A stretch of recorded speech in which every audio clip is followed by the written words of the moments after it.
Okay, there we go. Let me share my screen again for you. And I'm going to show you a second assignment that I created in my practice course. So this assignment is going to be, I'm giving the students a grade based on completion.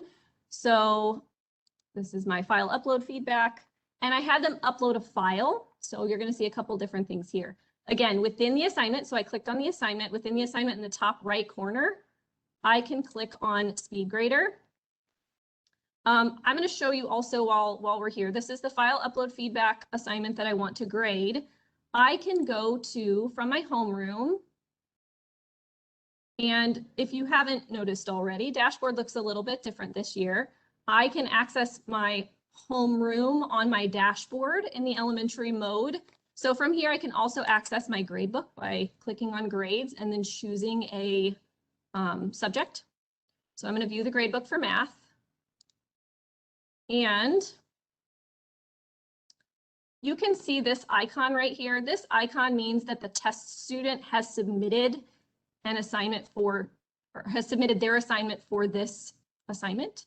If it has the line like this, it means that the student has not submitted. So that's one thing to note. So I want to grade this file upload feedback. I'm going to click the three dots and access Speedgrader this way. So you can access it from within the assignment, or you can access it from your gradebook. Now this is a file upload, so I have all these amazing options up here to use. Again, on the right-hand side, I have, I decided to make this one a completion grade. So now I have a drop-down box that I can grade them as complete, incomplete, or excused. I have all the same commenting tools. I can do voice to text. I can record a video of myself giving feedback. I can attach a file. But then up here at the top, I can annotate by dropping a pin on something that I want to comment on. And change my color so I can get fancy. I have to double click, and then it's going to give me an option to leave a comment with this pin. So I'm going to say, I love how you included this detail.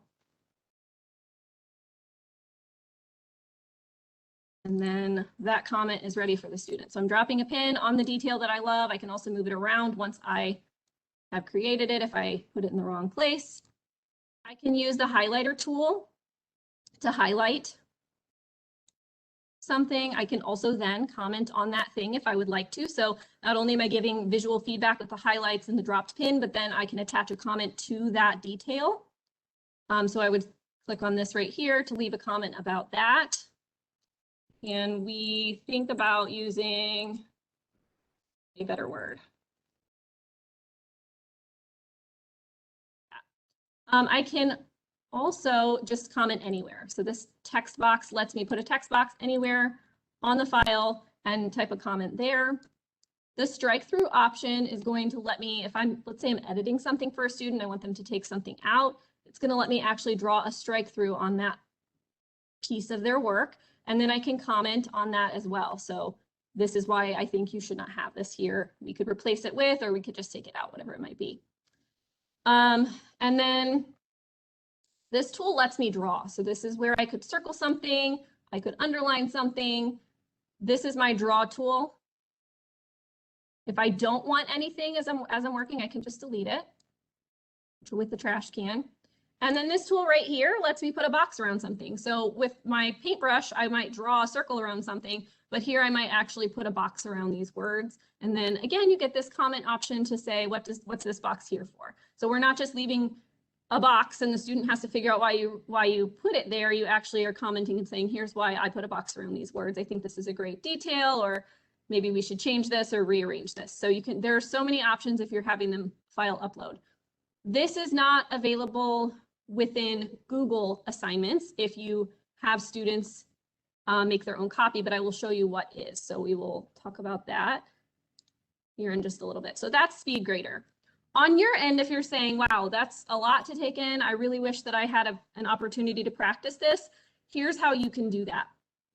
You can go into your course, whichever course you choose. You can make a practice course if you'd rather not edit anything in your current courses.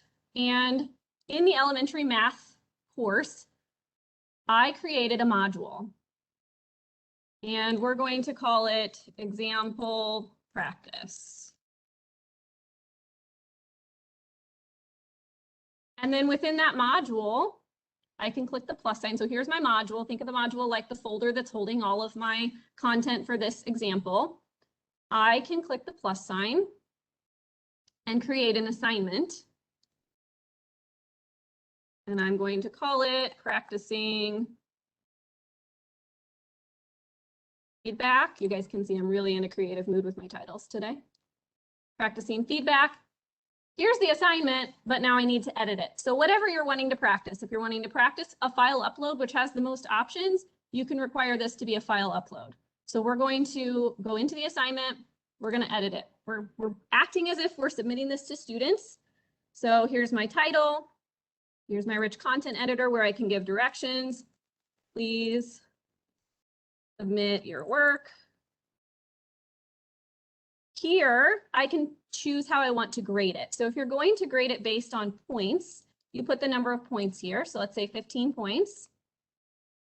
And then how you want the grade displayed is what's going to give you the option on the right-hand side in Speedgrader of how you are grading them. So if I click on this, I have quite a few options.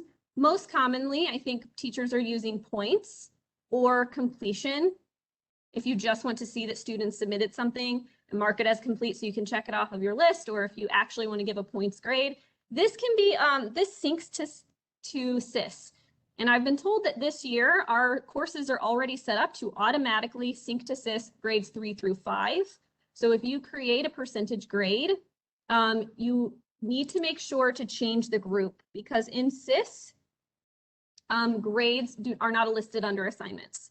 Grades are listed under coursework, classwork, actually, I think, classwork, tests, quizzes. So you have to create a group that matches one of those titles in SIS in order for it to transfer over. So we're going to call this classwork so that it'll transfer to my SIS account after I grade it in Speedgrader under the classworks tab.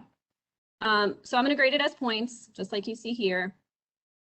You do not need to worry about counting assignments towards final grade in Canvas this year. That is turned off. They will not see a final grade in Canvas because we know that you don't grade everything within Canvas. So if you're grading half of your things in Canvas and half of your things on paper, then your paper assignments might not be in Canvas, although you can, that is an option here, but it might not be there. It might all be in SIS. So they turned off the final grade in Canvas because the issue we ran into was that people were, parents were seeing a final grade in Canvas that didn't match the final grade in SIS. So we want them to know that SIS is the final grade book for them.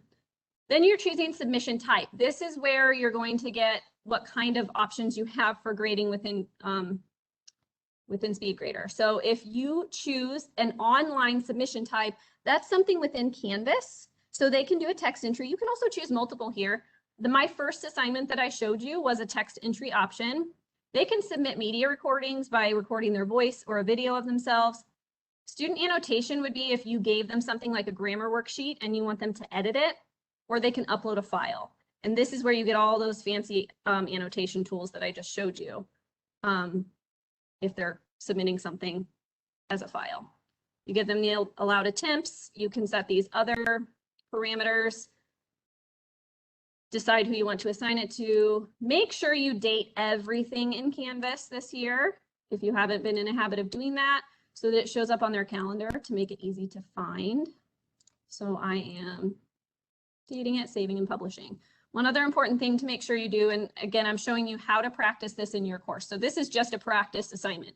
You can create a practice assignment just like this. And it is here under my example practice module that I created. Now, how in the world am I going to get fake students to submit this assignment? First of all, something to notice here is that this module is not published, so I need to make sure to publish it so my students can see it. Then Canvas has this fancy thing called Student View in the top right corner where you can see exactly what your students would see if they were on the page that you're currently on. So I'm going to click on Student View, and now I'm a student in my class. I am going to submit the assignment. So here's my practice and feedback assignment that I just created, that you can create your practice assignment. Then you can be a student and you can complete the assignment. So here's the assignment. I'm going to start it as if I were a student. I have options here because remember when I created the assignment, I gave the student an option for a text entry or a media entry. They can record themselves in a video if they'd like. So I'm going to record a video.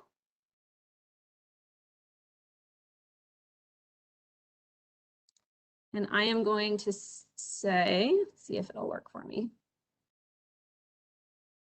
It's not recording my video for me. I recorded my voice though. I might need to turn on my webcam for that.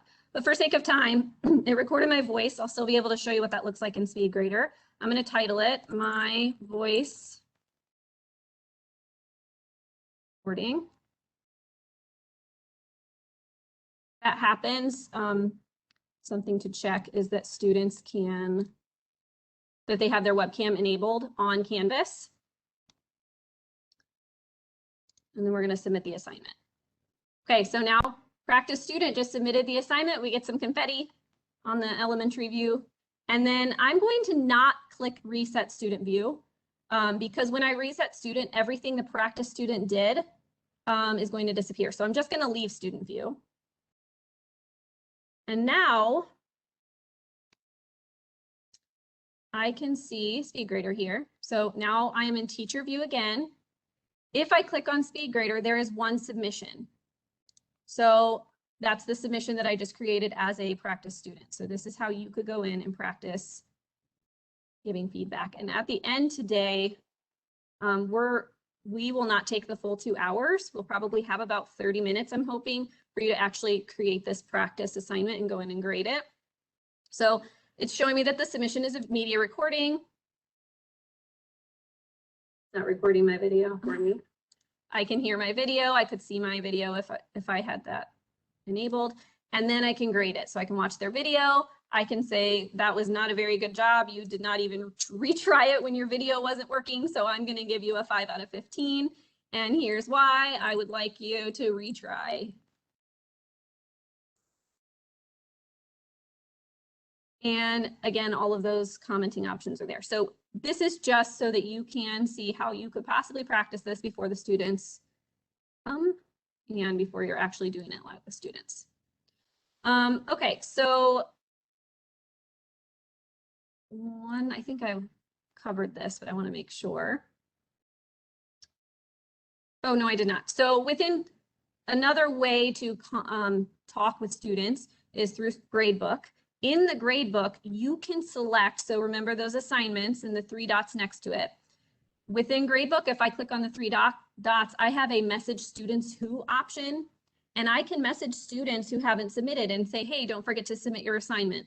Or if they scored a low score, I can say, hey, let's retry this after some intervention. So you can message just certain students, or you can message all of your students about an assignment.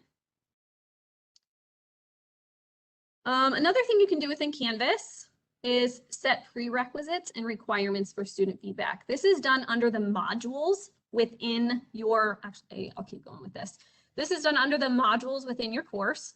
So prerequisites ensure that students complete one module before they can move on to another. So if there's something that they have to understand this basic knowledge before they can move on to this more advanced concept, you can set a prerequisite in Canvas so that the next module will appear for them, but it will not be clickable until they have completed the prerequisite. You can also set a requirement. This is an action that the student must take in order to complete the module. They can be based on a score, so you can't move on until you score at least 80%, or it can, there are a few other options in there as well. So here's what they look like. These are requirements. I'll show you how to find this in just a second. So you're going to select that students must complete the requirements, and then you have some options. You can choose if you want them to move through the requirements that you're setting. If you're setting more than one requirement, you can choose if you want them to move through in sequential order of what you have there or not, or if you just want them to complete all of them. Some requirements are that they have to mark it as done. They have to submit the assignment before they move on. They have to score at least a certain score before they move on. Mark as done would be really beneficial if you're just wanting them to read some, like a direction page, and it doesn't actually have the option to submit anything because it's just a page, but they have to mark it as done before they can move on. So that would be a good use for that. So here are some ideas for using it, and then I'll show you where to find it within Canvas. So if you're doing the writing process and you want them to complete their introduction paragraph before they can move on to their body paragraphs. If you are working through let's say you're doing a math lesson and you want them to watch a video showing an example of something before they move on to practicing it. And then after they practice it for a little while, then they do their assessed assignment, whatever that might be. If you're doing multi-step projects, you can have each piece of the project release in a certain order so that students are not overwhelmed by the whole entire project. Sometimes it helps to break things up for them. And then if you're doing RTI, you can have different groups set with different requirements or prerequisites so that maybe one of your groups starts at lesson 1, but the other group is able to start at lesson 4, and then they move through the module in sequential order that way. So let me show you how to access that in Canvas. Here's what it looks like before we move on. Here's what it looks like in student view. So they can see step 6 is the draft, but they can't move on to step 7. It's grayed out. They can see that it's an option, but they can't move on to it until the requirements or prerequisites are met. So in my Canvas course, we are looking at modules.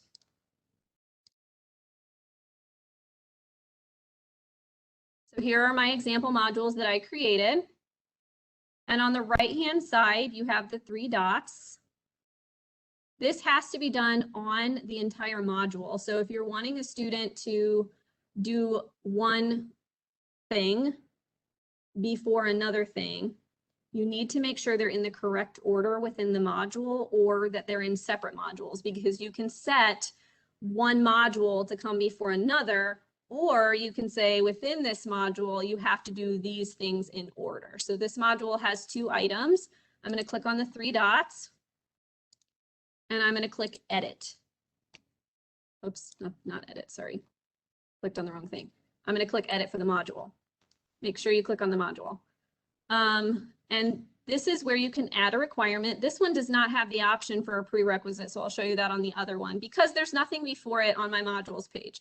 So the modules page is not going to have an idea of what prerequisite to set. So I could add a requirement here, though. I could say that students must complete the student feedback item and submit the assignment before moving on to the file upload feedback item.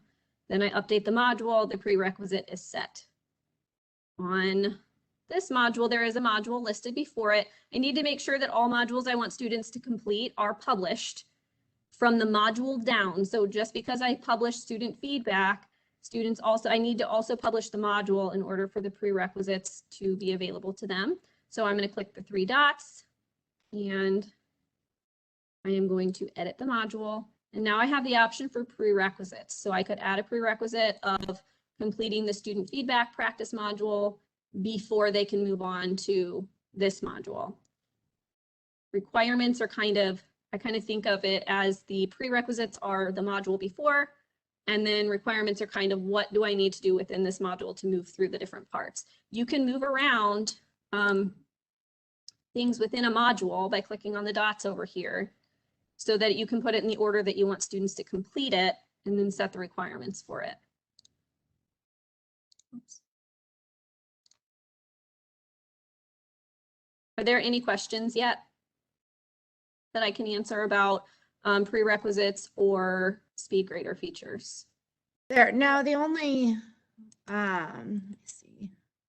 I did have one question back, more about when students attach files, that they get the message, Hold on one second. That the file is unviewable, mostly like kids submitting through their phone. And I was thinking that was more, she thought maybe it was, their permissions were not allowing her to view it, but I'm thinking that it might be a setting on there. You know how like iPhones, sometimes they leave it on live photos.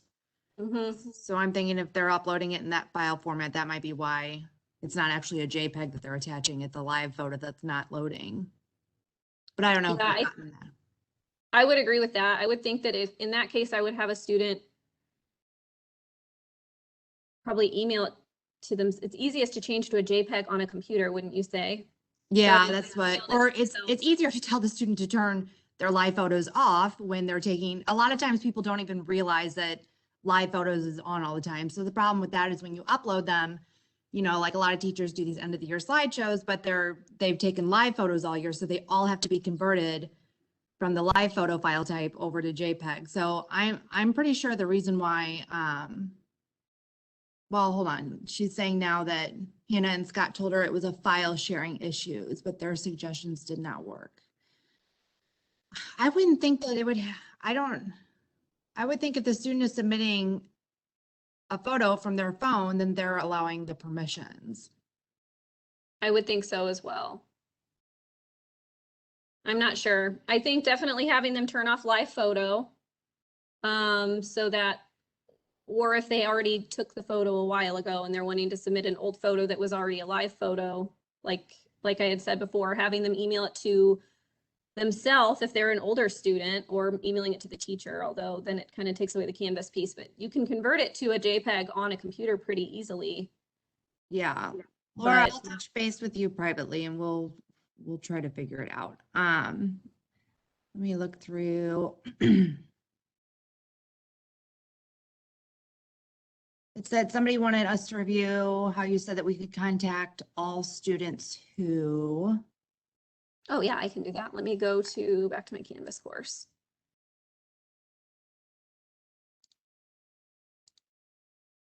So if I want to contact all my students through the gradebook about an assignment specifically, so say I want to tell all of the students who haven't completed the assignment, hey, don't forget to do this, I'm going to go to my gradebook. And if I access gradebook from the dashboard, then I'm going to see all of my gradebooks. So I get to select which subject I want to view. If I access gradebook from within a subject, so let's say from my homeroom course, I click on elementary math. I also have a grades tab in here that's just going to show me my math gradebook. So from in here, I can also access assignments. I don't have anything graded though, so it's not going to show me right now. So let me go back to my grades from here, because from here, I can actually see the things that are not graded. So I'm going to view the gradebook. Here are my, I do have a graded assignment. Here are my assignments. I want to email my elementary student because this student did not complete the assignment. I'm going to click the three dots and I can message students who. And then from this screen, I can choose students who haven't submitted yet, which was what I was planning on doing right now. Or if there are students who haven't been graded and I just want to message them and say, hey, I'm going to get to that this weekend or next week. Haven't had a chance to finish grading. Students who scored a certain score. So if they scored really great and you want to give them awesome feedback, you can message students who scored more than 80% and say, awesome job, I'm super proud of your work on this assessment. Students who scored less than 80%, let's work through this intervention group and then we'll try again, or something along those lines. And then you're going to send the message. So in this case right now, I have it set to message students who haven't submitted yet. So you can see right here that the student who hasn't submitted is listed. So you'll be able to see who you're sending the message to. You can change the subject line like in regular email and then just type out a message that you want them to see. So that's in the gradebook. Select the assignment. You're only messaging about this assignment. That's something to keep in mind. So make sure you select the correct assignment. If I want to message about this assignment, then I have to make sure to click the three dots next to that assignment. okay, do you want to keep going with some more questions? Sure. Okay. We have one from David that he set up his modules upside down so that the newest assignment is always at the top. Will this system not work for prerequisites? The modules have to be, I believe, in order for prerequisites to work out. So let me go into actually the reading course. Let's test this to make sure. I don't want to give you false information. The reading course has the entire reading content pushed into it from the district. So let's look at this. You can easily move modules around on your modules page. So if you already have it set up a certain way, but you needed a different way for prerequisites, you can drag them. You can move them. Well, yeah, let's look at that. So I'm going to publish this one and this one. So I'm on my third module on the page. So you're wanting to, so it's backwards. So you're wanting to have unit 2, let's say unit 2 module B is going to be our prerequisite for, or day 5 is going to be our prerequisite for day 4.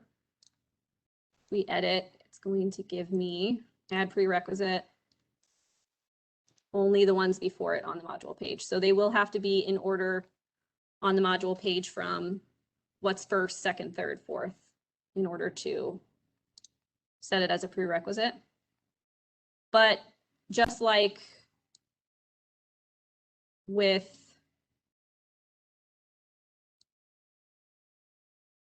assignments within a module, you can also move modules around by clicking and dragging. It gets a little tricky, especially when your page gets long, because it's kind of hard to see the difference if you notice that. Another option for that too is to click on the 3 dots at the end of the module, and you can move it that way. Move module.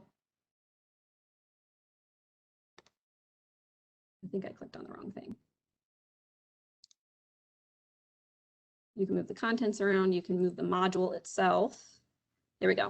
So you can move the module before something, after something. This might be easier than dragging, just because when you're dragging, it starts to get confusing about where you're at, especially if you're dragging a few modules up or down. So you can put it before this module instead of where it's at. You can put it at the top, you can put it at the bottom. So that was the 3 dots on the end of the module. And then you're moving the module if you already have it set up. Were there any more questions? Yeah, so if I, from Jan, if I want to make students submit a homework assignment and then they can view the solutions to check their work, would I use prereqs on the solutions or requirement? So you want to, can you read that again? I'm sorry. She wants to make students submit a homework assignment and then have them view the solutions to check their work. So would she use prereqs on the solutions or requirement? It would be a prerequisite of, or a requirement. It would be a requirement of submitting their work before seeing, so prerequisite, sorry, I'm saying the wrong word, requirement to submit their homework assignment before they can view the solutions. And then, Sense. let's see, what about uploading text files? How do Google Doc files upload? I think you went over that, right? I'm gonna do, actually, I have 2 more parts to our PD here. One of them is discussion boards, and then the last part is Google. So I'll show you how Google assignments, how we can work with Google assignments. I think that'll probably also answer, oh, that was Megan too. So she asked, what kind of file did your assignment require students to upload? I know with us in elementary as tech teachers, a lot of times they're uploading, it's something within Google, either Google Slides or Google Doc, and it just seems to work the easiest because the permissions are usually not an issue, but. Right. And honestly, in order to, the file that I just uploaded was just a Google Doc that I had downloaded to my computer and then uploaded as a file so that you could see what those file annotation tools look like. You're going to have similar annotation tools with the Google assignments, which I'll show you as well. So really, for my class, I think I just use Google most of the time for students to upload. And that also makes it more interactive because you can give students a copy of something that you have created, and then they automatically get their own copy. They can edit that copy and then submit it through Canvas. So I'll show you that too.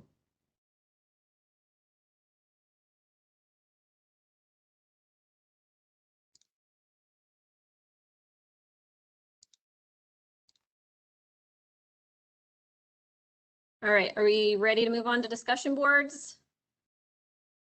Let's go ahead and do that.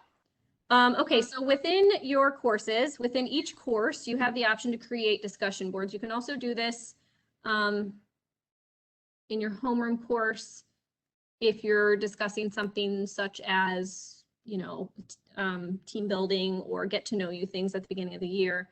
But let's say we're doing a discussion board in our ELA class and we want to create a discussion between students so that I can see their comments, other students can see their comments, they can go back and forth and learn from each other. So within your course, this is a little different from last year if you used this last year. You actually have to click on, so I'm going to go into a course, let's do it in ELA, been working in math.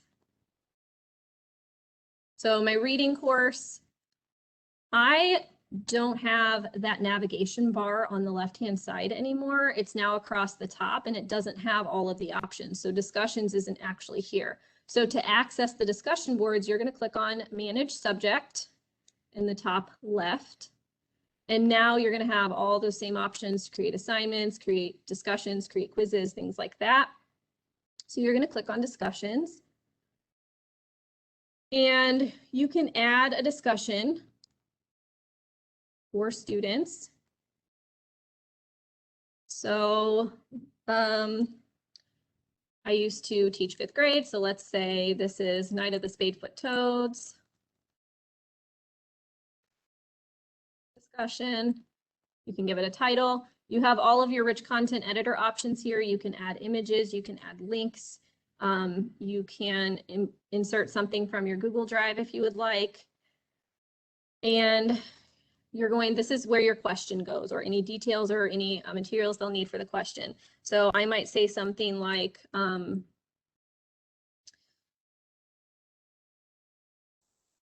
would you feel if Frankie is the bully, right? It's been a while since I read it. Frankie rode your bus.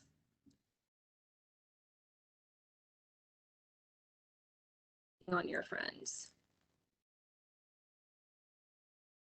See if I even remember that correctly. Okay, so there's my discussion question. Students can, there are options, you give students options for how they can respond. If you just want one response, you're not allowing threaded replies. Threaded replies kind of allows them to have a full-on discussion so they can respond to other responses as they come in. So it's just going to keep creating a thread of responses.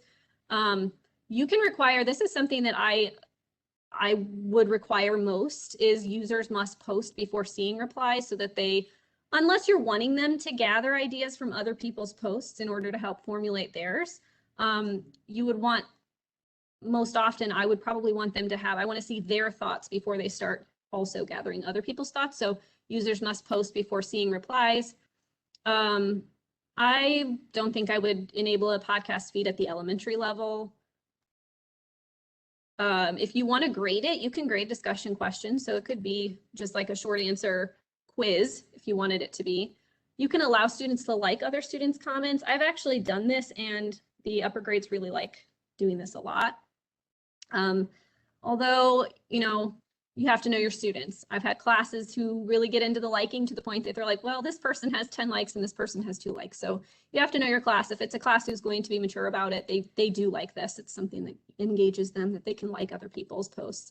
And then you could also add the discussion to the students' to-do list so that you make sure that they can access it more easily. And then you set available dates and you save and publish, and then students can access it from their end and respond on their end. Oh, within the discussion page, let me go back to this. You have this gear up here. So I'm back on discussions. You have this gear up here in the top right corner. And this is your student settings. Do you want students to You can also change whether or not you want to manually mark posts as read as you read them. That's up to you, but this would be where you can allow students or disallow students to create discussion topics. You can you can let them edit their own posts. So if they post something and they like, oh man, I forgot to add this detail, they can go in and edit. They can delete their post if they change their mind about it. You can decide if you want that to be allowed. And then you can also allow or disallow them to attach files to their discussion from that settings. That's the settings icon, the gear up here in the top right corner. We already talked about, you can use all the rich content editor. You guys are going to get a copy of this also. So if there's anything that I say that you forget or that you wanted to go back over, all of this is going to be, let me share the link with you now actually, so that I don't forget. I'm going to share the link to this slideshow for you. We already went through all of this. Oh, you can also do group discussions. This is really neat if you're working in groups. Forgot to talk about that when I was here. So within the discussion question, oh, it auto-saved my last content because I did not save it. You can create a group discussion and you can assign the discussion to certain students, create a group name. And then, so if you wanted, like, if you're doing a debate and you want one group of students to talk about and research one side of a topic and another group to talk about and research another side, they can only see their discussions. So you could have them discussing their side on, you know, in their groups, and then maybe project and show the discussions that were had from the other side, or if you don't want them to see the other group's discussions on something, you can do that as well. So you can split it into groups and then they can only see their discussion topics, and their discussion topics could be different per group. So that could also help with differentiation. If you have some kiddos who aren't ready for this higher level discussion question, you can give them something a little bit more basic that's going to lead them up to that higher level question in the future. So using the groups option could allow for that. Here's what they see on their side, so that you can see the students' end. Here is the question: what is your opinion on using hardwoods versus softwoods in cabinet construction? And then they're going to click reply, and they get the rich content editor like you did to create it, and they can reply with text. If you're allowing a threaded discussion, they can reply multiple times. They can add images to their response. They can add videos to their response as well if they're wanting to support their response with that. And then once the student posts, here's their post is going to look like this. You're going to see their little icon with their initials and their name. And then you're going to see their response. On the right-hand side, just like a lot of things in Canvas, you have the 3 dots. And you can grade it in Speedgrader if you made it a graded discussion question. So you have those options in Speedgrader for commenting back just to that student.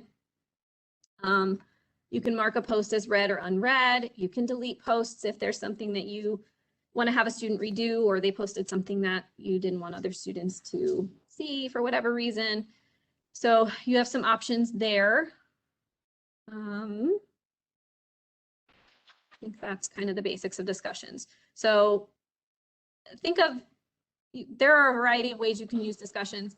I think it would be a great thing to use as like a short quiz that you're wanting students to kind of talk about. Obviously, it'd be great to use to discuss a topic, a debate, a question about a book that you're wanting students to kind of go back and forth about. And I really, really love it for the option for like differentiation and giving students different questions to talk about with their peers virtually. And this year we are still social distancing some. So if you're wanting students to have a discussion, but they can't sit in this small, tight group together, discussion question on Canvas would be a great option for them to discuss if you allow threaded feed, and they can just keep talking on Canvas about it. And you can also see everything they talked about. So you don't necessarily have to be sitting with every group as they are discussing something. You can go back later and read through what you missed while you were walking around. So that is a good use for that. Quizzes for feedback. In Canvas, you also can create quizzes. I'm going to show you in just a moment. There's a huge bank of question types that you can use. The quizzes option actually just got updated, so it has even more If you're using quizzes this year and you used them last year, there's a new, it looks a little different. And my recommendation would be to use the new version because the old version is going away anyway, but it is still an option to use the old version. So inside your course, just like we clicked on discussion questions, we're going to click on the quiz tab and create a quiz. I'll show you this in Canvas as well. I want to make sure I don't. So this is the new quizzes engine. I want to make sure I don't miss anything. So I'll go through here and then I'll show you in Canvas. And then if you just want to always use new quizzes from now on, because the old classic quiz version is going away, you can select to just remember that option so that it's not going to ask you that every single time. And then you're going to create a quiz. You're giving it a title, you're giving it points. And then you're going to set up the properties. I'll show you those in a second. You can choose whether or not you want this quiz to sync to SIS. So if it's just something you're doing as kind of a formative that you want to just see where they're at, gather some information about where they're at, you can choose to not have it sync to SIS. Or if it's something that you're grading and wanting to assess formally, it can sync to SIS for you. And it's automatically graded, which is nice. We're going to build our quiz. I'll show you all those pieces. You get to select question type. Look at all these question types. You'll see them again in a moment, but just so you can see lots of types of questions that you can choose from. We have your classic multiple choice, but you also can do matching. You can do a file upload. You can do a true or false. You've got all kinds of questions. And do a fill in the blank question. And when you do a fill in the blank question, you can also set options for, like, if you have students who are not great with spelling and you have a word that's maybe a little tough, you can set options for, like, accept the word whiteboard, but also accept the word white. I don't know. They spell it B-O-R-E-D because they're sounding it phonetically. You can have it accept that as well because you're not grading them on spelling or something along those lines.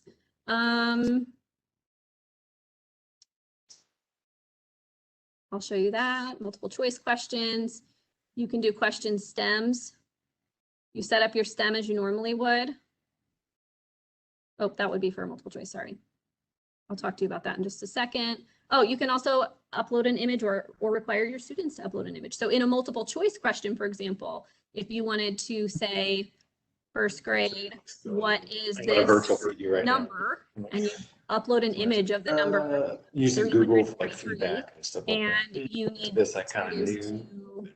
It's like, okay, one thing I could kind of sit through and be like, okay. Respond as a video. But oh yeah, I've got the room set up. Mute. I'm not sure how many people So are going to be there. that Really? Like, here's the deal. So that's kinda When I cool. was looking through PD, I didn't even see it on the list. You cannot, something that's different here is that Nothing at you 11 o'clock for cannot live Jones. copy and Yeah, paste it images. wasn't even there. You have to upload images. I was wondering, So why didn't I see this and sign up if you for are it? uploading I'm an not even image, it signed might up for come it. in rather Because it wasn't large. there. You're going to drag on the corners, like just like you would in Google Docs To my to make knowledge, it I don't think smaller. it was. Let me pause for just a second. So, I mean, I'll be there. I may have to duck out marks a little bit early. There we go. Okay, let's go back to that. So, like I was saying, with images, they might come in large. If you're uploading, you cannot copy and paste into Canvas. So in Canvas, you have to upload either from Canvas or from one of the options that they give you.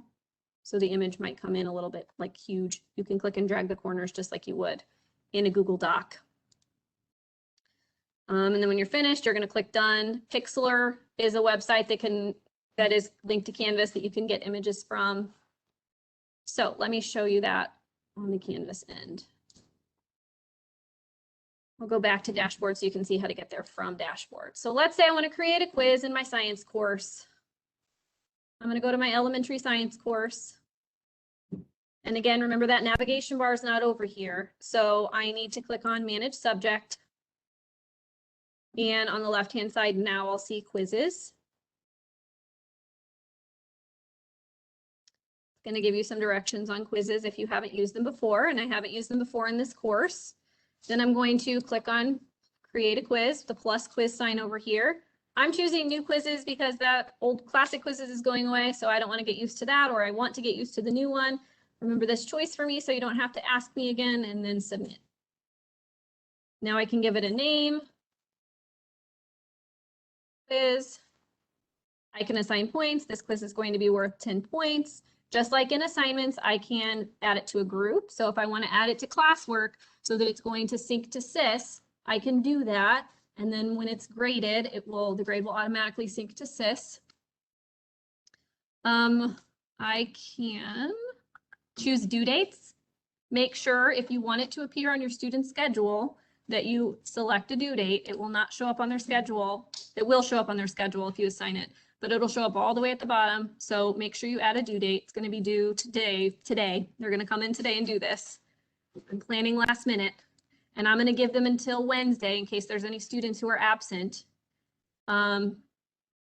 If I want it to be something that's important, this is something I forgot to note. If I want to say, hey, students, this is really important, make sure you do this, I can mark something as important from within the editor, and then it's going to appear on that important dates on the top right corner of their Canvas account.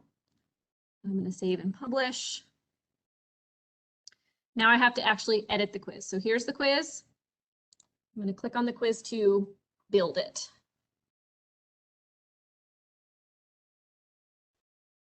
I'm going to go down here to the bottom right, and I'm going to click build.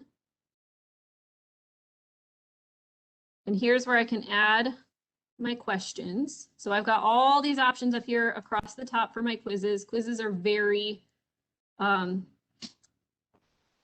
very detailed this year. So you have item banks here, which has questions. It'll load that are already created to match some content. I don't know that we have any item banks created for Fort Zumwalt though. Yeah, we're not worried about that. We don't have any of that set up for our district. Okay, so this is, sorry guys, this looks different than what I'm used to. So down at the bottom to create a question, I want to make sure I don't miss anything. I don't think we're going to be using these question banks or aligned to institution standards. We don't have any of that set up for Fort Zumwalt to worry about, as far as I know. So here's my practice quiz. I can change the title here if I want to. I can add instructions here. So I can say complete this quiz and then read a book until your classmates are finished.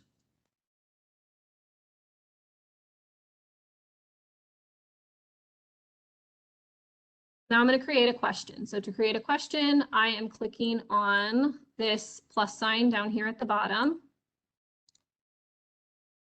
And I can choose which type of question I want to create. So if I want to do a multiple choice question, I click on that. Here's my multiple choice question. Kind of looks similar to Google Forms here. I can say, why give students feedback? And then I can give different answers options here. I can choose which one is the correct one by clicking on this circle over here.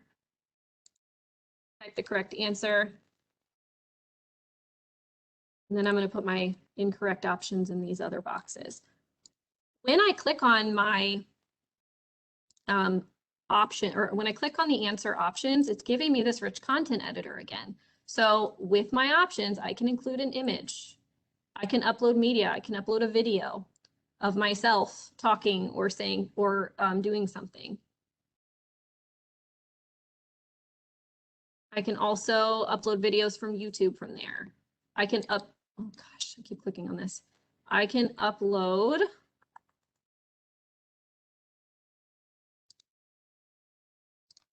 image. Yeah, that's what I'm wanting to show you. I can upload an image and I can click browse and I can browse my computer for an image that I want to include for this. So I can also record something It's not letting me record. I'll have to go somewhere a different way that way. I could upload something I've already recorded from this icon. I could also record. Can I not record, Amanda? I thought I could. It's not. I thought you mean like Like if I within- wanted to record a question for a student, I this wonder if is it's the because your interactive. webcam is recording this. that might be the case. Although I don't know why it would be using your. I'm thinking it's because your webcam's already in use. Okay. So you're going to select your correct answer. You can use the rich content editor to make your answers images so that if you have younger students and they are not able to read, you can have image options for multiple choice. I've done that with my kindergarten and first graders a few times. You can, if you're doing a math quiz, you can show a calculator on screen if you have the older students. There could be a question, like an answer that's like partially correct, but not fully correct. So you could vary points that are given based on that. You could shuffle the choices. So if you have students sitting next to each other, they can't just copy off the person next to them by looking at if they chose number 3. And I'm going to click. Well, I have to have a wrong answer. And I'm going to click done. And that question is ready to go.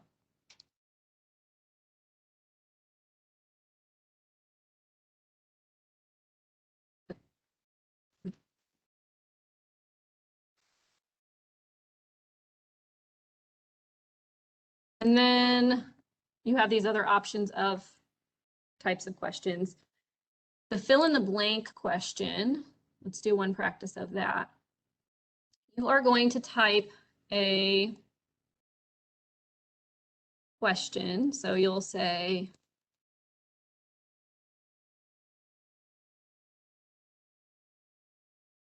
not biased, but there's my statement.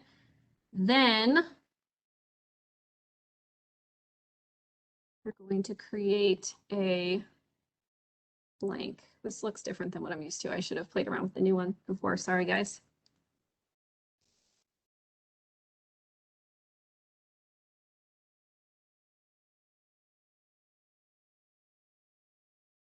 Should have been lowercase. And then my blank is going to be here.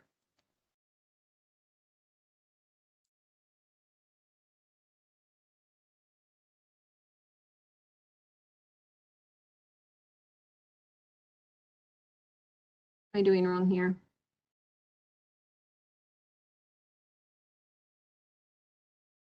Back to my slides that I made about it. All right, guys. Okay, multiple choice, you can add images. So we're setting up our question stem. You have an upload media.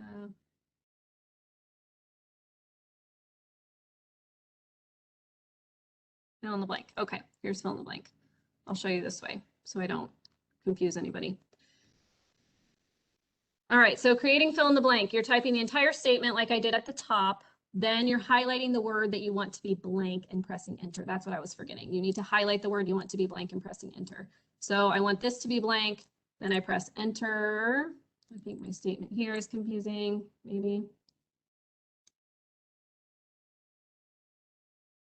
Need to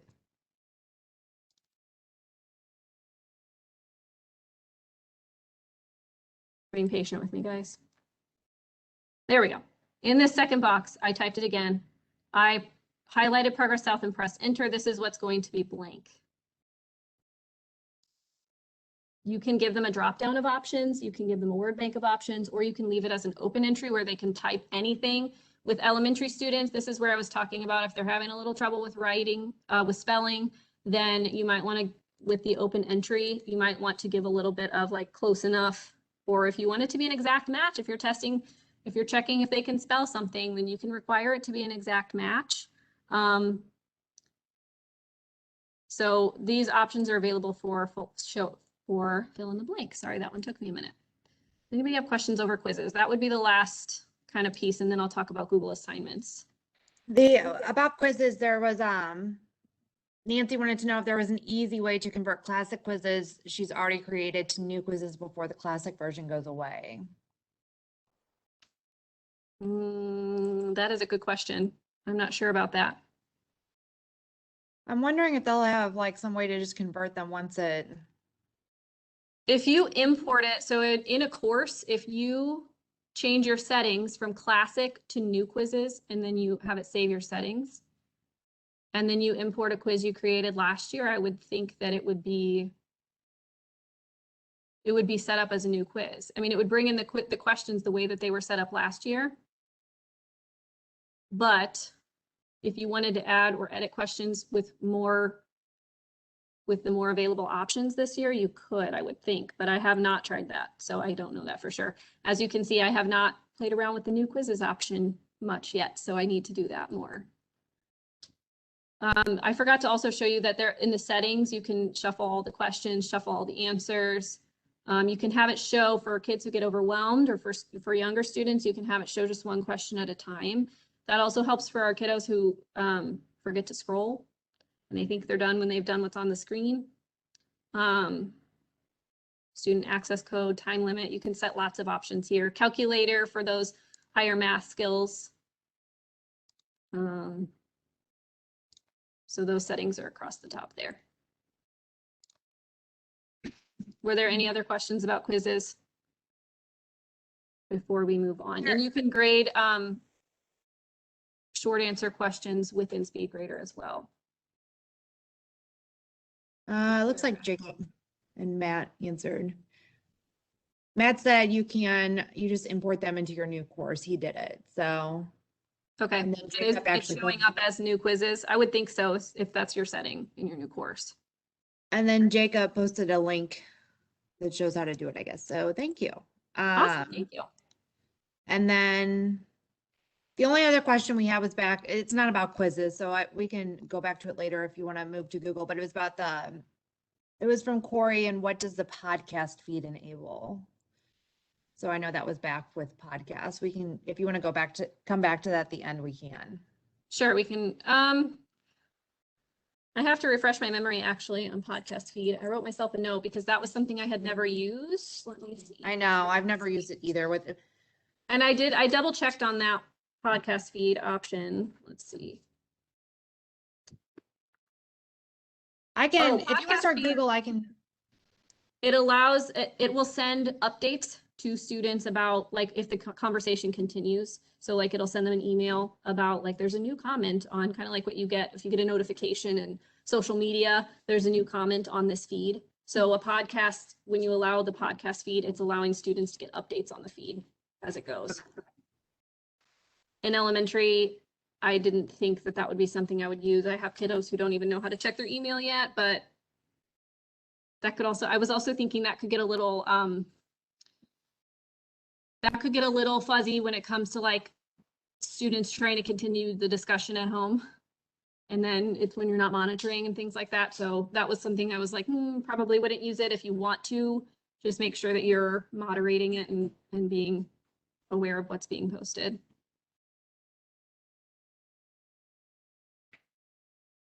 Okay, so using Google Assignments, this is my favorite way, honestly, I think, to give feedback to students is using Google Assignments. So if you used Google Classroom in the past and you loved the option that you could send an assignment to your students and it would make each student their own individual copy, you can do that in Canvas as well. And it will already be labeled with their name. So if they forget to change the title of it, it's already labeled with their name. I will say in advance that one issue I've had with this is that sometimes it doesn't go through correctly to them. So I will send my students a Google assignment, and then when they open it, they should have a link that looks like, I have a picture of it down here. They should have a link to the assignment on their end, but sometimes it doesn't show up and it says like this item can't be viewed.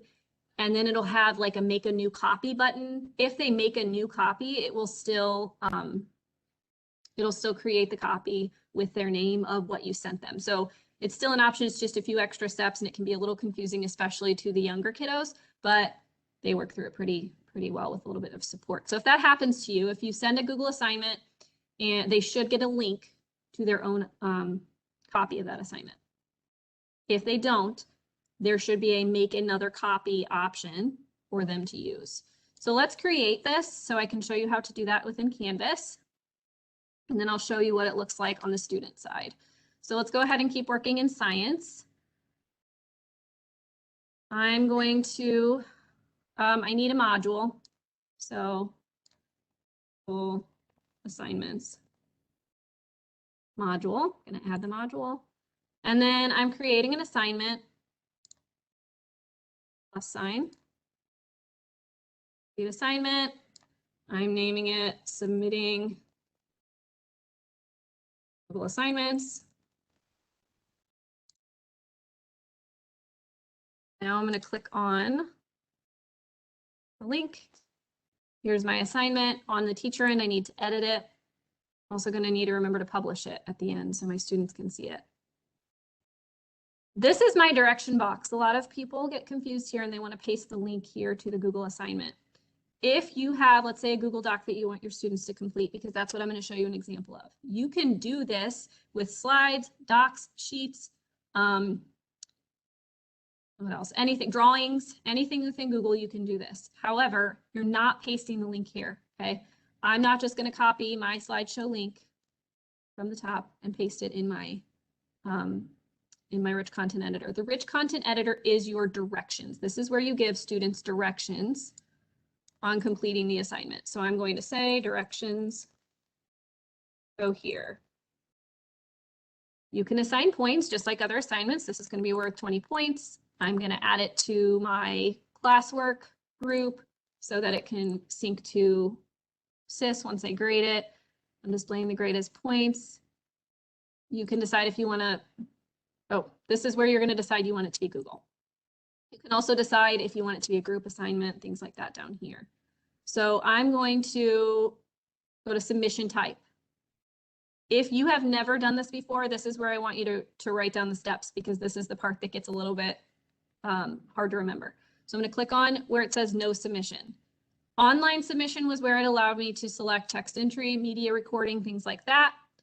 On paper is if you have students complete something on paper and you're going to grade it on Canvas, but they're giving you the paper to grade, that's what you would use that for. External tool is where we're going to actually give them each their own copy of something in Google. So I'm going to select external tool.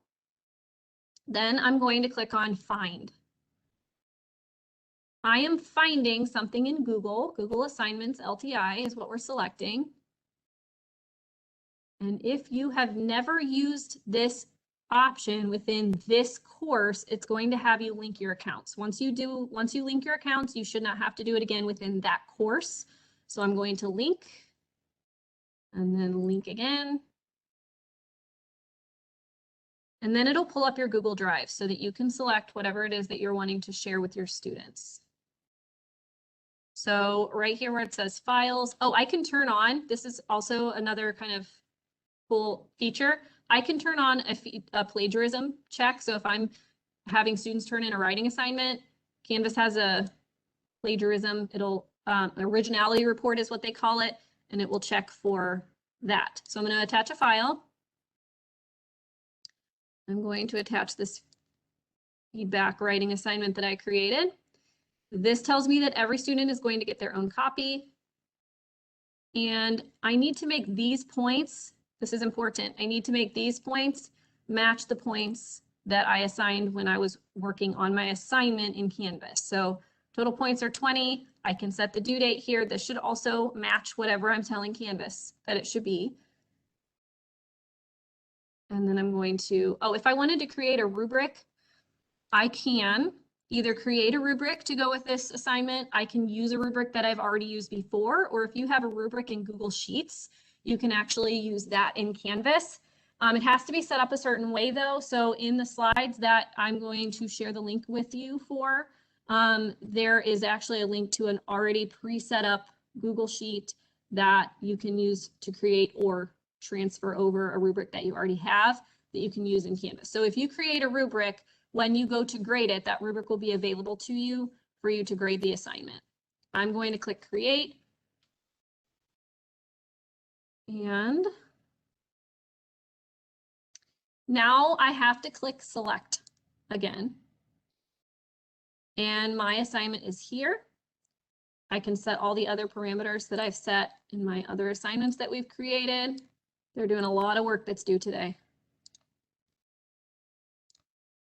And then save and publish.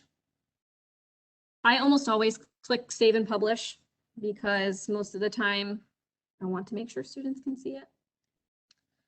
So this is what it looks like on the teacher side. You can look at which file you've attached. You can see if your plagiarism report is on or off. You can see your rubric. It's going to tell you right here how many students have submitted their assignment. And then once assignments start to be submitted, you'll see a list here of student names and then the word submitted on the right-hand side. And when you click on submitted, it'll take you to their assignment to grade in Google's grading platform, but it looks very similar to Speedgrader. So let's go ahead and submit this as a student. So I'm going to go into student view. And in student view, here's how it looks. This student, is already linked as an instructor. It might not let me see it. Let me show you on here. I have an image of what it looks like.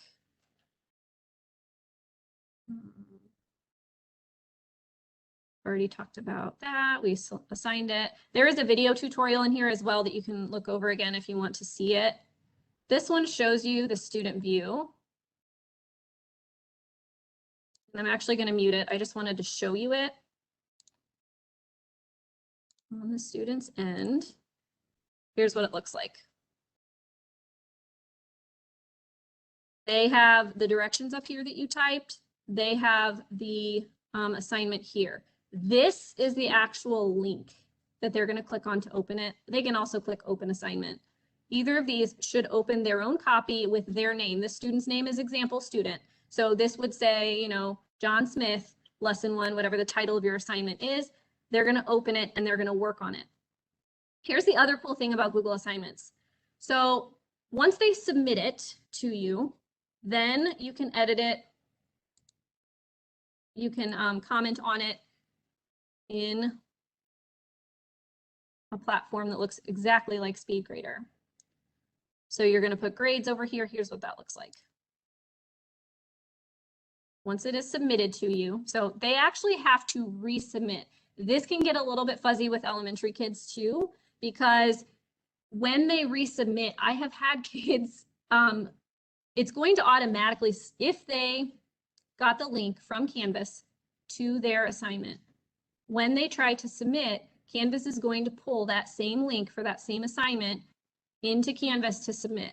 But I have had students click to go into their drive and then they select something totally different and submit the wrong thing to me. So if that happens, you're going to have to send it back to them and say, hey, let me help you resubmit this. But when they do submit and you open it up, you're going to see, just like in Speedgrader, you're going to see the, this is what I was trying to tell you about what it looks like. Student's name, submitted. If you click on submitted, you're going to see the work on the left-hand side, and on the right-hand side, you're going to see a list of names and their files, and you can grade. You can put your grade in here. You can give feedback, give comments to them.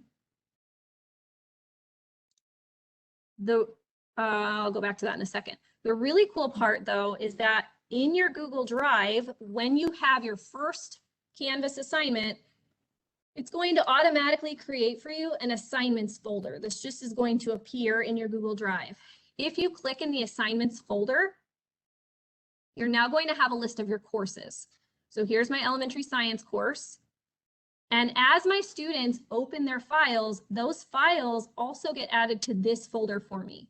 So I can go into this folder and I can see their work as they're working on it before they submit it. This is also helpful for your kids who maybe submit the wrong thing. So they submit the wrong thing, you find out at 8 o'clock at night that they submitted the wrong thing, but you think they're done. You can go, before you ask them to resubmit the correct way, because they're going to need to do that. Before you're able to ask them to resubmit the correct way, you can go into their assignment. So you'll click on their name and you can comment within the Google Doc or slides or whatever it might be. So here's my Google Doc assignment. Let's pretend that I just opened that from that folder. This was John Smith. He completed his answer. So now I can comment on it. This is in progress most of the time. So if you're grading it after it's submitted, I don't want to be confusing here. If you're grading it after it's submitted, that's when you're going to go to that list within Canvas. Under the assignment, you're going to see that it's submitted. Click on it, open, it's going to open their file and it's going to give you that grading option on the right-hand side with the points and the commenting. If students are in process of finishing something and you want to check over their work, then you're going to go to your elementary or your assignments folder that's automatically added to your drive when you create a Google assignment in Canvas. It's pulling up your courses. So you'll see the courses that you have here. Which course did I create it in? I created it in elementary science. I don't have any students working on it, so there's nothing in there right now. But if they were, John Smith's would be in there. I would open it up, his work in progress, and I can comment within here. So a couple things that you can do here. You can annotate just like you did in Speedgrader here. You can highlight things. But most importantly, you can comment. So I'm going to add a comment to this on the right-hand side. If I just put my cursor anywhere, I can add a comment. I can tag the student in it. So that's cool. If you have older students who check their email, you can tag them. If you type the @ symbol, I'm going to tag Hannah Dykson. She's my student, John Smith. And I am going to say, please continue. Give specific feedback there. If you want to assign it so that if you assign it, that means that the student has to actually mark it as done when they go and do whatever your comment was. You can assign it to them. It's going to send them a message that's an email that says, hey, you have an assignment to do within this Google Doc. You can assign it to them. You can type the @ symbol again to mention them. If you want to comment on a specific piece, you can do that by highlighting it and commenting on it. It's going to highlight it so that when they log in, they see that, oh, I need to do something about this. If you have multiple comments, so let's say I've got this comment, I'm going to comment on the whole thing. I'm going to comment on this piece right here. I'm getting all these comments, right? Students can see, like, if they're like not sure what this comment is about, they click on the highlighted piece and it's going to pull forward the comment that is about that piece so that they can see specifically what you were commenting on. Once they've read the comment, if they don't have anything that they specifically need to complete, they can click the checkbox. I will say another thing that you can do is use editing mode.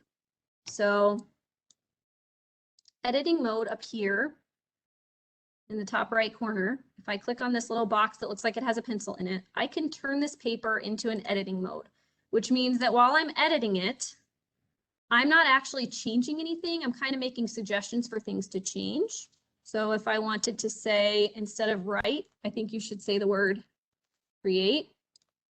Oh, sorry. Just kidding. We're going to change it to suggesting mode. Suggesting. I always get that confused because it sounds like if you're editing for them, right? You're editing their paper. Suggesting mode is doing this. Sorry, guys. You're making suggestions on their paper. So I'm going to change this word write to the word create. It's going to tell them over here, I want you to replace write with create. This period should be a question mark. So I want you to erase that and make it a question mark. I want you to add the words lots of success in here. Okay, so it's going to add these comments over here to match my suggestion. Here's my little spiel about this. This is how I used to edit my student work when they would turn in Google assignments to me. So let's say they're working on this writing piece and they haven't submitted in Canvas yet. It's not ready to be graded, but I want to go in and I want to edit for them, which is actually suggesting mode. Don't get that confused. When you edit like this, if you're someone who does this like I did, there's nothing wrong with it, but here's what happens. I've had a lot of students who then log in and they click check mark, check mark, check mark. All the edits I just did, they just approved of them, no problem. And they didn't really learn anything from that because they just approved what I said, but they didn't actually look at what I said. So my suggestion is to stay in editing mode, not suggesting mode, and make comments. So you're going to say something like, this is not a question. What punctuation do we need? Or even something just as simple as, you know, that student's not going to figure out what type of punctuation is needed there. You could say a period needs to be here because this isn't a question. But I really prefer, and this is what works for you in your classroom, I really prefer keeping it in editing mode and writing comments instead, so that the student actually has to read the comment and then go fix the error themselves, and they can't just click the check mark, because then the comments go away but nothing changed. So that's just a little piece of advice. I'm trying to think of if I'm missing anything on here.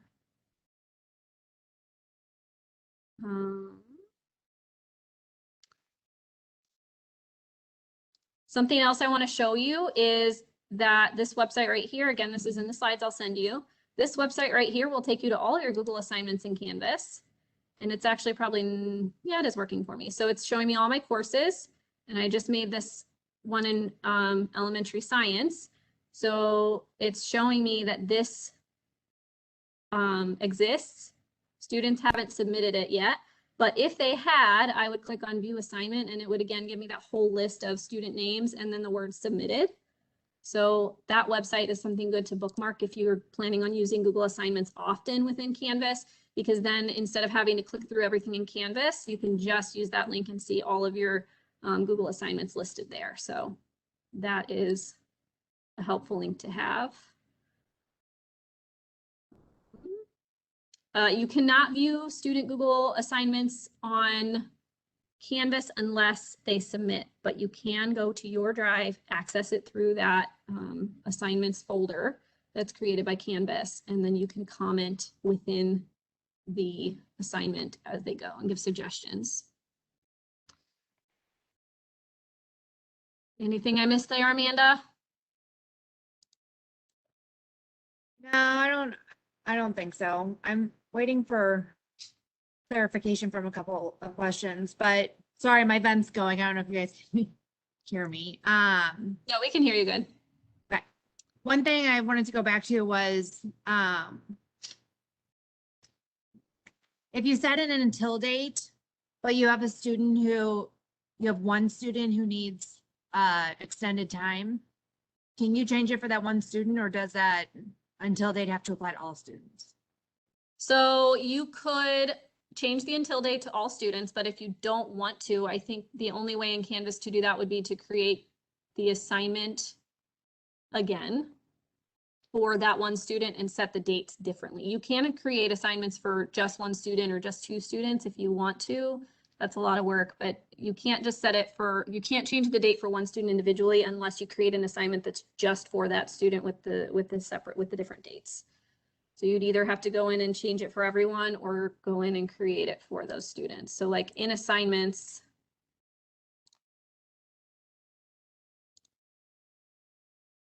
uh-oh, did I get kicked out? You're in student. I got kicked out. In assignments at the bottom, when you are, oh, I'm in student, leave student view, just kidding.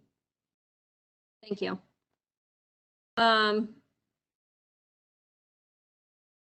When you are editing an assignment, you can just type one student's name there. So you might have already seen this, but just to show you.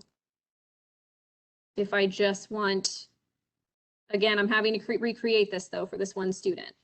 But if you just wanted one student to complete it at a later date and you're recreating it, you can take everyone out, not assign it to everyone, just assign it to the student named elementary student and then change the dates. So they would be the only one who could see that or work on it.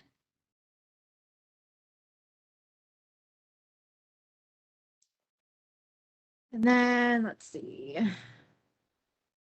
Check though.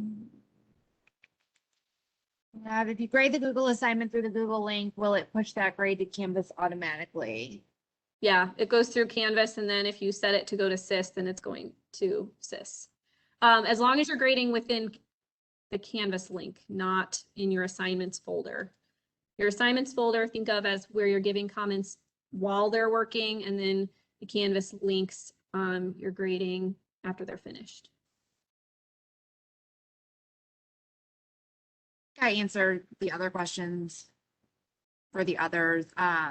One was about using Flipgrid, and I told her that instead of like them trying to like, they wouldn't upload all of their videos if she wanted them to have conversations with each other and be able to reply back. So I told her I would create that either as a page or an assignment with the link to the Flipgrid topic that took them directly to Flipgrid. That way they can have their discussions there. I guess if you wanted to assign grades to it, you could still do it as an assignment, but you would still link it to Flipgrid because they wouldn't really be able to view they wouldn't really be able to view each other's videos from Canvas like that. Right. And You can then still grade it within Canvas, but they would have to go to Flipgrid separately to view. And then I might have misunderstood David's question, but he was wondering why I needed to use a Google LTI submission instead of embedding the code into the assignment. And I think that, if I'm understanding it right, it's embedding the code into the assignment wouldn't create a copy for each kid. It's kind of like how you do if you do a home page, like a Google slide is a home page. It just puts it on that page. But the reason why you couldn't do that with like a Google Doc you wanted everybody to have is because you need that LTI submission to get it to make a copy for each kid. Right. If you That just makes want them to sense. see a Google Doc or something in Google that you've created, like That's true, slideshow, you can embed it and then they can see it right Right. there in Canvas, but they will not get their own copy if you don't submit it through the submission type, if you don't connect it through the submission type. Right. So David, just message me if you need any more clarification on that. Otherwise, I think we're good. We're caught up on all the other questions. So wait, David said he was using with Google Forms to collect textbook numbers. Okay, so it's like maybe you wanted to fill out the Google form right there. I haven't done I don't think I've done a Google form through the LTI submission, but I think it would be the same.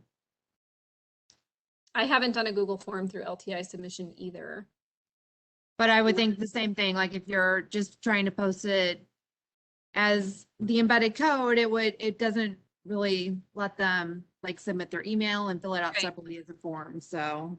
If you're wanting to grade Google Forms in Google the way, or see the grades on Google Forms in Google the way that you have in the past, you can just paste the link in there for your students to go through. But if you're wanting that connectivity between Canvas and SIS, to where once it's graded in Canvas, it's also graded in SIS, then embedding and you choosing it as a submission type is important. Yeah, that's true. So if you collect emails anyways, I guess you just need to create, not even an assignment, you could just create a page with the link for the Google Right. form. Yeah. Yeah, that's true. All right, I think he's good. I just shared the slides in the chat. So if you want a copy of those, especially for anything that you maybe I didn't cover in enough detail, or maybe you don't remember, but also especially for those links, like the Google, there's the link to the Google Sheet that is already set up for easy transition from the sheet to Speedgrader for a rubric. So if you want to link to that, that's in here. And then also that link to the page, this Google page or this Canvas page, that's going to show you all of your Google assignments in one place, especially if you're using them a lot. That's in there as well. And we have extra time on purpose so that if you, I will hang out for a little bit longer, but if you want some time right now to go in and you can work in your Canvas course, remember you can create an assignment and then you can act as a student. It's not going to work with Google because you're signed in as a teacher, so it's not going to let you actually click on the link for your shared Google. You saw how it worked for me, so that won't work, but you can go into your Google Docs and practice commenting. You can also create an assignment in Canvas and then switch to student view, and you can submit the assignment so that you can see what it's going to look like on the back end. Highly recommend using student view in Canvas because sometimes it's hard to kind of see what it's going to look like on the student end. So that's super helpful. And then also helpful for you when you submit that fake assignment to see what it looks like on your end once an assignment is submitted.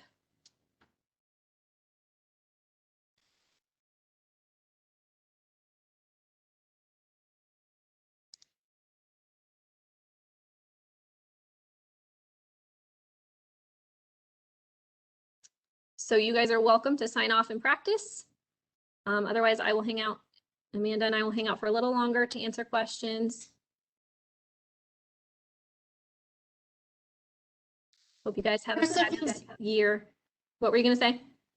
Can we unmute like certain people, or is it all or nothing?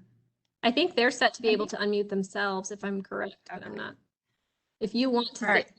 to talk, you can unmute yourself at this point, I think. Yeah, I thought so too.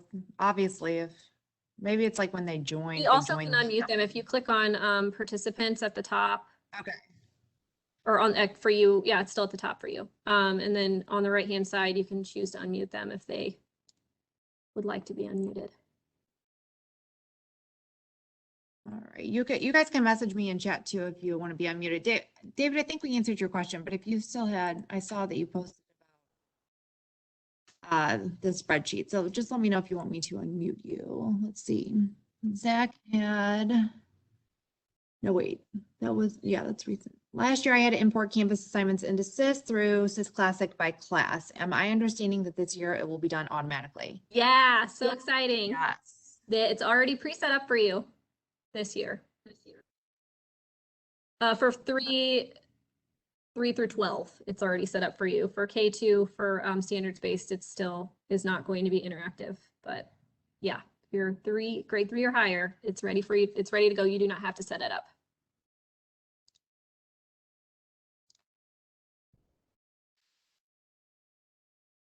All right, let's see.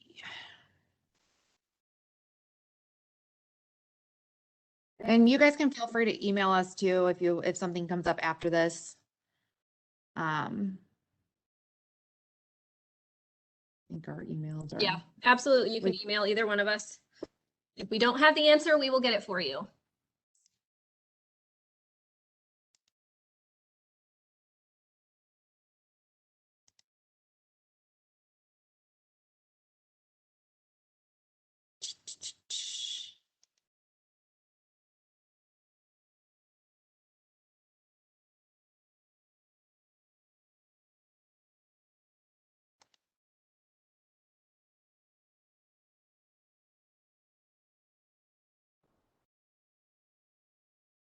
Yeah, we still have a lot of you here. So if you're playing around and like I said, if a question pops up, just let us know. We'll be here for a little bit. And if you need a break, you're not going to get in trouble if you leave early. So you're fine to leave now too. Attendance is taken, so you're good. And courses were made, or PDs were made to be 2 hours this year intentionally, so you have time to actually practice. Because I know how overwhelming it is sometimes to sit and get all this information and then feel like you never had time to actually try it. And then you forget it and move on. So this is intentional time for you to play around with things. So if you have questions as you go, we're here. Otherwise, you're welcome to sign off.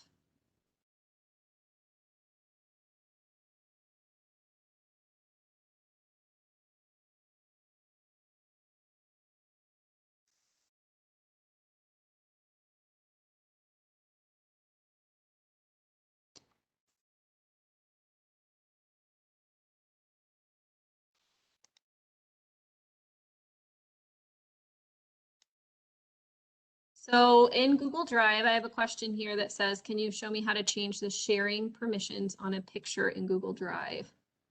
I don't have any pictures saved to this Google Drive. Let me see if I can get one real quick and then show you. It should be the same process though as all your other stuff, right? I don't think it. If it's just a picture, isn't it in a different place? Let me save a picture. Let's.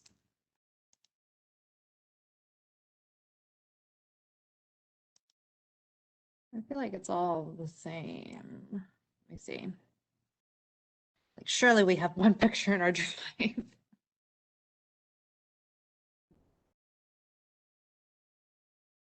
Yeah, well, this is the practice drive. I don't have any pictures in there. Oh, okay. I don't know if you can switch screens, but you can put it on mine. Although I've got so many tabs open. Oh, sure. I can stop sharing and then you can share if you have yours pulled up. Oops, I do have my. There we go. pulled up. We can't see yours right now, though. Maybe that's the issue. Oh, I I don't. Let me go to, I don't know. It doesn't, my share button isn't like lit up. that's okay.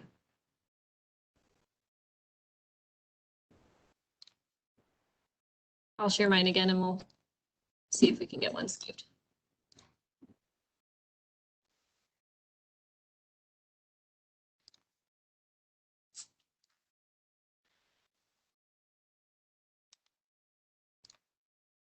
It is the same though. I mean, it's just got that little person up in the corner. If you click on the picture and then click on the,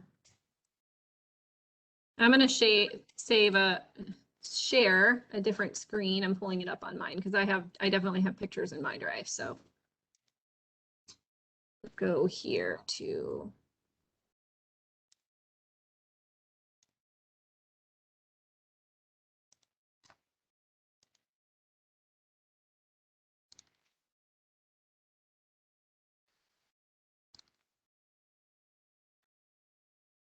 okay, so let me switch screens.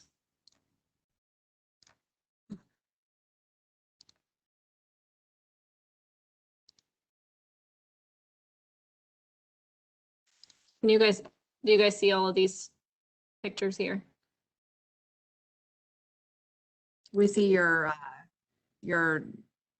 Canvas homeroom right now. Unless mine's lagging. Here, I'll pull it over here. There we go.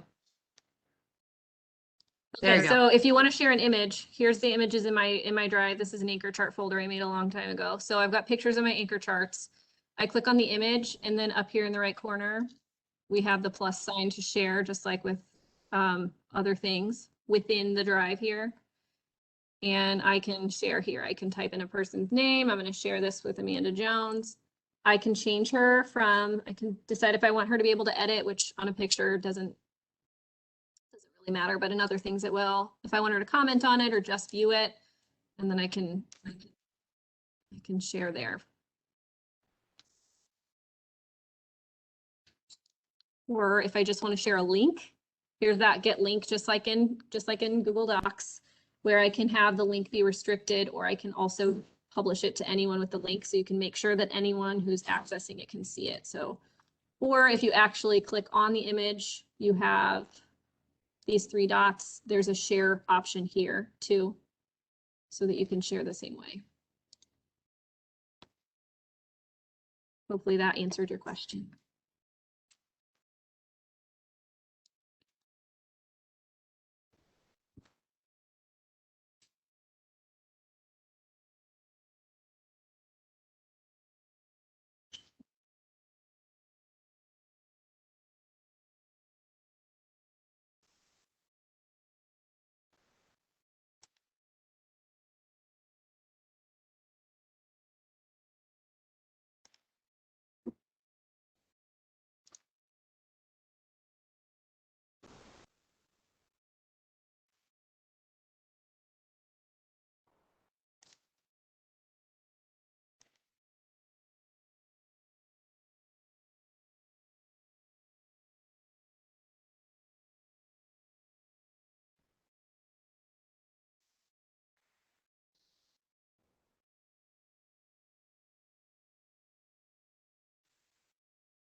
All right, if there are no more questions, should we hang out till 9:45? We got 2 more minutes. We'll hang out till 9:45, and then we hope you guys have a great school year. And if you have questions about any of this as you go along, feel free to email either of us. We're happy to help.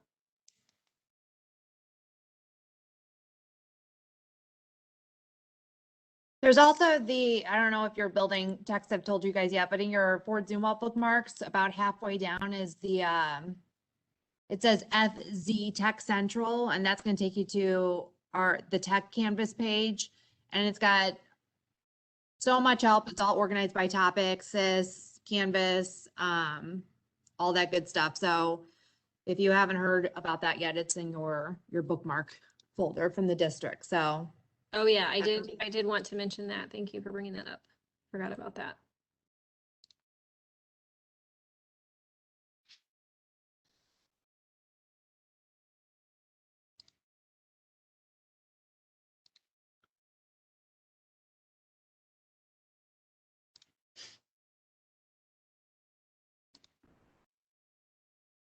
If anybody is curious about that, let me show you real quick and then we'll hop off. So, oh, that's not here. Just kidding. Let me pull it up on mine.